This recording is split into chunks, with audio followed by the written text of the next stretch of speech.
Je n'ai pas à m'excuser parce que je suis ce que je suis. Je n'ai pas à m'excuser parce que j'ai besoin de ça. Je n'ai pas à m'excuser parce que j'ai envie de ça. Ok. Prenez votre brochure bleue maintenant et ouvrez-la à la page 18. Dans la brochure bleue. Putain de merde, merde!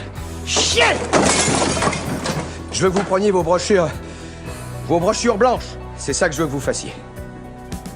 Page 23 dans vos brochures blanches.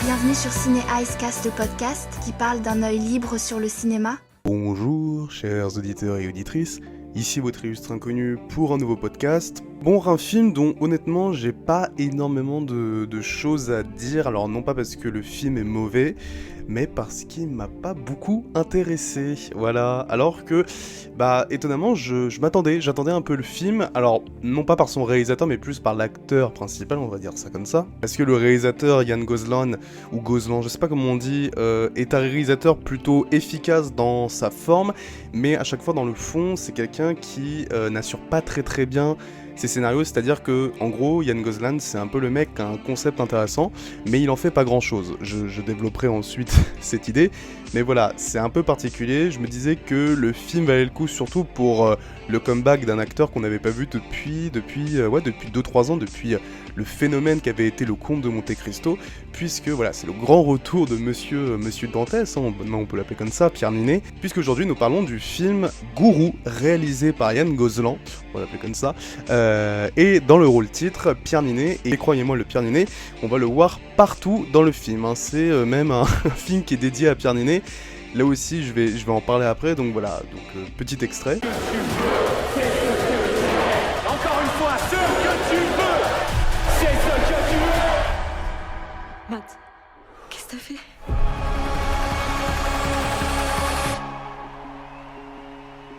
Alors Gourou est un film français réalisé par Jan Goslan avec Pierre Ninet dans le rôle principal. On a qui d'autre? On a Marion Barbeau, Anthony Bajon ou encore Holt McCallany que vous devez sûrement connaître pour ceux qui ont bien suivi la série Mindhunter, qui avait un rôle important je crois.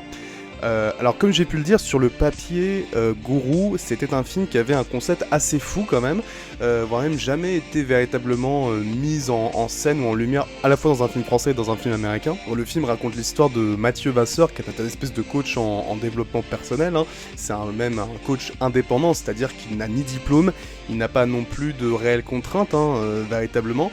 Il organise légalement des espèces de séminaires qui réunissent plus de au moins 200 voire 300 personnes quand vous voyez les séminaires dans le film, et du coup il organise ces séminaires et il promet à tous les abdètes, à tous ceux qui ont payé, une forme de, on va dire, de catharsis, une espèce de renaissance personnelle à coup de belles phrases, de bons mots, d'un charisme évident qui est celui de la belle gueule de Pierre Ninet durant le film. Et vu que nous sommes quand même dans un monde où la politique perd de plus en plus sa popularité, ou en tout cas les politiques perdent leur pouvoir, et la religion est de plus en plus délaissée pour beaucoup de personnes qui ne s'y retrouvent plus, et bien voir un mec comme Mathieu Vasseur, ou plutôt comme on l'appelle Coach Matt, on suit cet homme qui devient presque un espèce de gourou, d'où vient le titre très subtil du film, ou comme une forme de dieu qu'on idolâtre, qu'on fanatise, alors que en réalité c'est plutôt une forme de diable moderne, un homme qui est dissimulé derrière un discours bienveillant et sympathique. Et le film ajoute aussi à ça une nouvelle loi,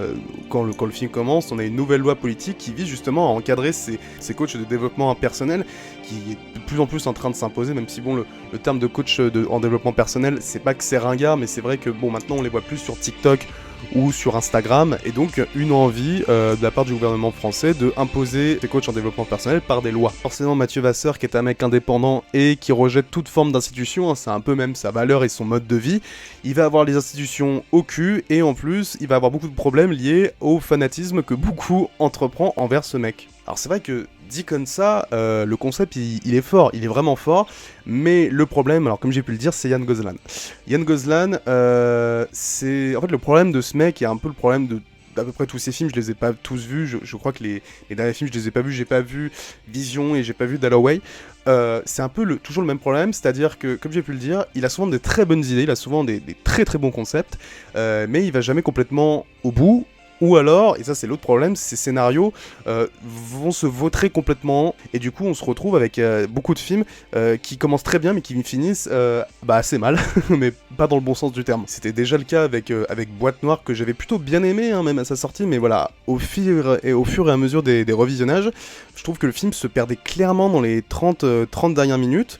Même chose aussi pour Burnout, qui était avec François Civil, où je trouvais que le film était beaucoup trop long et il arrêtait pas de se répéter. C'était dommage parce que là aussi Burnout c'était plutôt pas mal. Et le seul film de Ryan Gosling qui m'a vraiment convaincu, j'ai vraiment trouvé très bon de bout en bout, c'était le film Un homme idéal. Donc c'était la première collaboration qu'ils avaient faite avec Pierre Ninet, qui était un film qui tenait véritablement, encore une fois, par son concept, mais je trouvais que il fonctionnait de A à Z, et il terminait avec, enfin ils sont conclués avec un climax qui était vraiment excellent et tu voyais pas venir. Enfin, je trouve que vraiment le concept, il le poussait jusqu'au bout. Vraiment, Un homme idéal, je vous le conseille à voir, c'est vraiment un très très bon film. Vous êtes qui, bordel? Et toi, Mathieu, tu sais qui tu es? C'est quoi ces appels que tu reçois? Quels appels? Arrête de mentir. Alors, ça avance? Ton roman? Paraît que le deuxième, c'est toujours le plus dur. Tu dois avoir la pression, non? Troisième collaboration avec Pierre Ninet, et même si oui, ça fait quand même plaisir de le revoir parce que c'est quand même un mec, bon, sa carrière n'est pas parfaite à Pierre Ninet, il a pu parfois faire des films un peu compliqués, un peu maladroits, mais bon, ça reste quand même un excellent comédien, et voilà, le retrouver une troisième fois avec ce mec, ça pouvait être à la fois le bon et le mauvais côté, parce qu'il a pu faire un très bon film avec Un homme idéal, et Boîte Noire c'est un peu plus compliqué, mais ça reste quand même sympathique. Et alors, je vous l'avoue, même avant de voir le film, ça se sentait que c'était un film. Alors au-delà de, oui, en effet, avoir en acteur principal Pierre Ninet, ça reste quand même un film sur Pierre Ninet.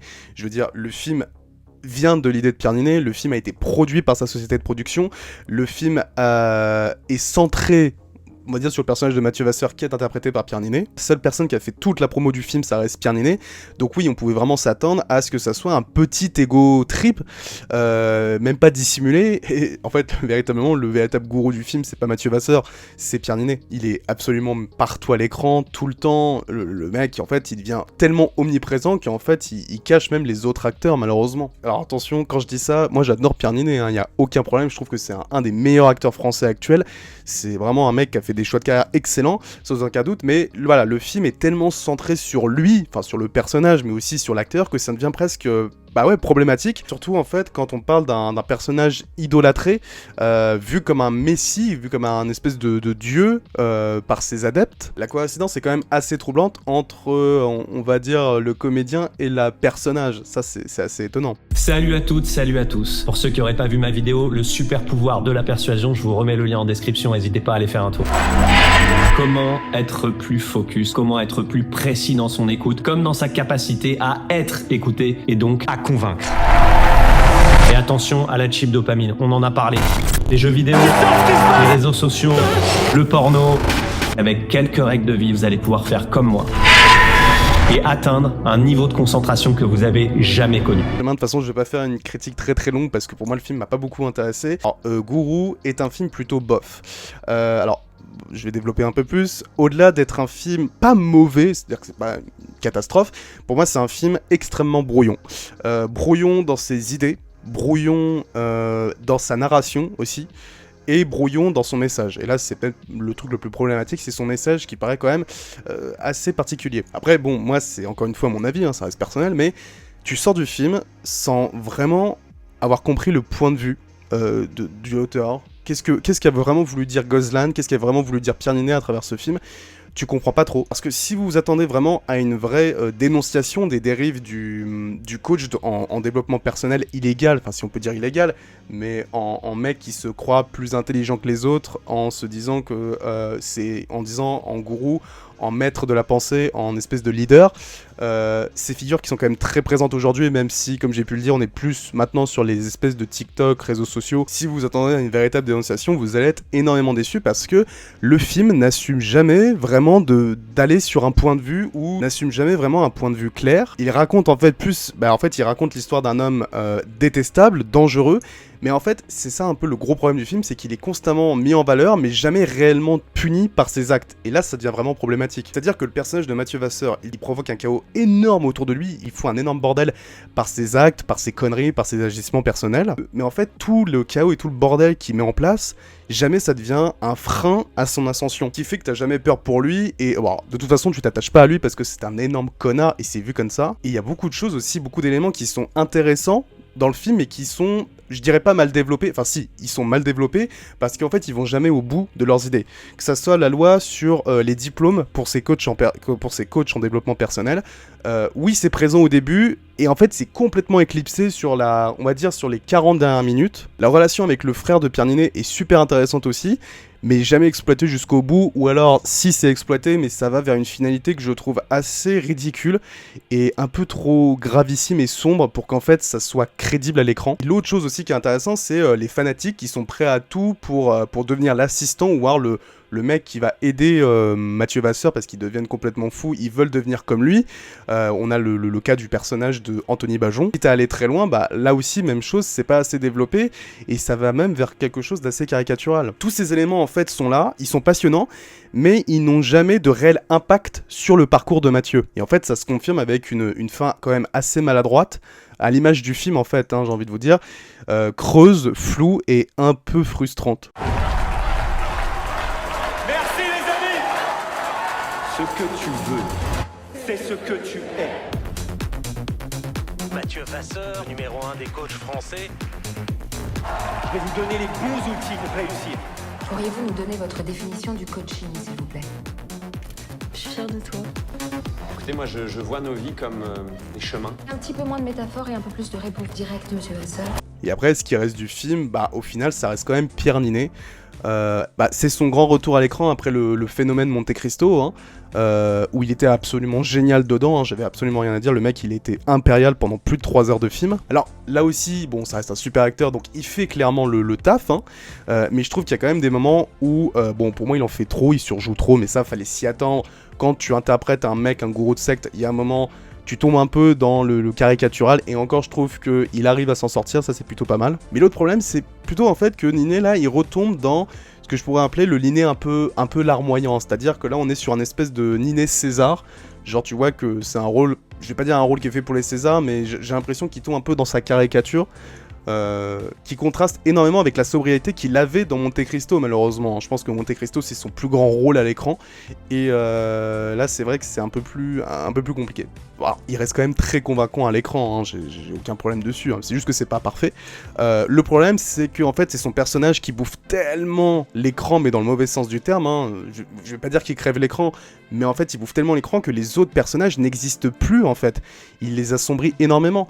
Que ce soit le rôle de sa campagne qui est joué par Marion Barbeau, qui est scénaristiquement extrêmement creux, elle sert quasiment à rien, elle n'influence jamais le personnage de Pierre Ninet, et elle prend aucune décision, enfin vraiment c'est un personnage qui est extrêmement mal écrit. Anthony Bajon lui il est quand même très bon parce que ça reste un très bon acteur, mais encore une fois, son personnage est presque caricatural à la fin, et ça va sur des extrêmes qui sont un peu vraiment bizarres. Même chose pour le chauffeur, alors acteur que j'ai reconnu parce qu'il était excellent justement dans Dossier 137, et ici il est à la fois sous-exploité et en fait il a pas véritablement de finalité, et je trouve que là aussi ça mène pas à grand chose et ça a pas d'influence véritable sur la fin. Quant au personnage joué par Holt McCallany, honnêtement tu peux l'enlever du film, ça change pas grand chose. Alors ce qui est intéressant c'est que oui le personnage en fait, bon déjà tu le vois à la fin du film, et surtout que, alors oui en fait c'est un espèce de lui aussi coach en développement personnel, sauf que lui c'est la version américaine, donc c'est en 2 fois plus impressionnant, en 2 fois plus grand. Le mec, quand tu vois les séminaires qu'il fait, il y a plus de, je sais pas, il y a plus de 1000 personnes, enfin c'est impressionnant, c'est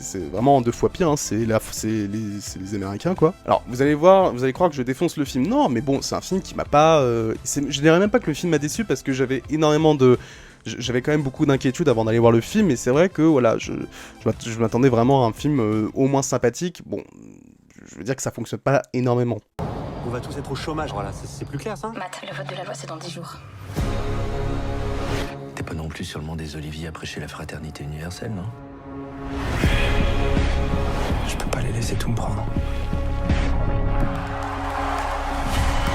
Tous avec moi, libérez-vous à la arrachez vos peines du tréfonds de vos âmes. Bon, il y a quand même des scènes plutôt réussies dans le film, en fait notamment celle des séminaires, et encore, je dis qu'elles sont particulièrement réussies, en fait ça dépend. Il y en a qui sont plutôt bonnes, et en fait le problème de ces scènes de séminaire, même si elles sont plutôt bien réalisées dans la forme, elles se répètent. C'est-à-dire qu'il y a au moins 3-4 scènes de show, si on peut dire ça à l'écran, qui se répètent énormément sur la musique déjà. C'est-à-dire que moi j'aime beaucoup la musique qu'ils ont utilisée, la musique Sirius du groupe Alan Parsons Project. Le truc c'est que j'adore cette musique, mais la remettre 4-5 fois au même moment, sur le même tempo musical, il y a un moment ça se voit que ça se répète et que vous n'avez pas beaucoup d'idées pour un peu mettre en scène vos shows. Il y a une scène qui est vraiment bien, avec un espèce de... en gros le personnage de Coach Matt va à la rencontre d'un quinquagénaire qui est lassé de son travail, et en fait la mise en scène devient presque hypnotique, c'est-à-dire que t'as vraiment la caméra qui tourne autour du personnage, autour des deux personnages, qui dure en plus plusieurs minutes. T'as la tension qui monte, et t'as la musique justement des Alan Parsons Project qui embarque tout, et là où vraiment la scène électrise, et voilà, c'est 2-3 scènes qui sont vraiment excellentes. Il y a aussi une scène avec une journaliste, je vous dis juste qu'il y a une scène avec une journaliste qui est vraiment aussi bien réalisée. C'est là où je vois que Goslan a quand même un travail de réalisation qui est propre, mais après niveau scénario, voilà, c'est plus compliqué, c'est très très brouillon. Donc voilà, même là aussi c'est assez compliqué, ça se répète un petit peu, et même si dans le fond c'est assez bordélique, la forme n'est pas totalement parfaite non plus. Donc voilà, je pense à peu près avoir tout dit sur ce film, donc sur Guru. J'ai pas été énormément inspiré par ce film, je vous le dis, c'est vraiment une petite critique que je fais. Voilà, je trouve que c'est un film qui manque de courage, qui manque de clarté, de véritables points de vue, et c'est vraiment décevant. Je m'attendais véritablement à ce qu'on aille plus dans quelque chose de sombre et dans plus dénonciateur. Pour être honnête, oui, je dois comparer avec le personnage de Tom Cruise, parce que Pierre Ninet avait dit qu'il s'était beaucoup inspiré du personnage qui était interprété par Tom Cruise dans Magnolia. C'est pour ça que l'intro de cette vidéo sera par le personnage de Magnolia. Franchement, en toute honnêteté, les passages avec Tom Cruise, ils sont à mes yeux mais bien plus convaincants que l'intégralité du film. Voilà, je pense pas dire autrement que non. Magnolia, par contre, je vous conseille énormément le film, c'est un film à voir absolument. C'est toujours important de le préciser. Je te reconnais plus. Tu crois quoi en fait? Que c'est avec des fleurs que je vais aider les gens? Are you fucking ready? Ce que tu veux, c'est ce que tu es. Ce que tu veux, c'est ce que tu es. Donc en conclusion, ce que je peux dire sur Guru, c'est que pour moi c'est un film qui est trop brouillon, qui est beaucoup trop timide, qui est pas assez incisif, qui se répète, qui n'ose jamais aller au bout de ses idées. Il vaut, bien évidemment, le film vaut sans doute le coup par l'interprétation de Pierre Ninet, qui est toujours impeccable, qui est toujours solide, mais parfois en surjeu, attention, c'est ça, mais c'est encore une fois c'est peanuts, je trouve que la grande force du film ça reste l'interprétation de Pierre Ninet. Alors c'est surtout un film qui plaira aux fans du beau Pierre, si je peux l'appeler comme ça, même si ici le véritable gourou, c'est pas véritablement Mathieu Vasseur, mais c'est bien Pierre Ninet, tel qu'il est mis en scène dans ce film, c'est-à-dire une démonstration d'ego trip assez prononcée et aussi assez maladroit. Voilà pour le film Guru réalisé par Ryan Goslan. Matt, qu'est-ce que t'as fait?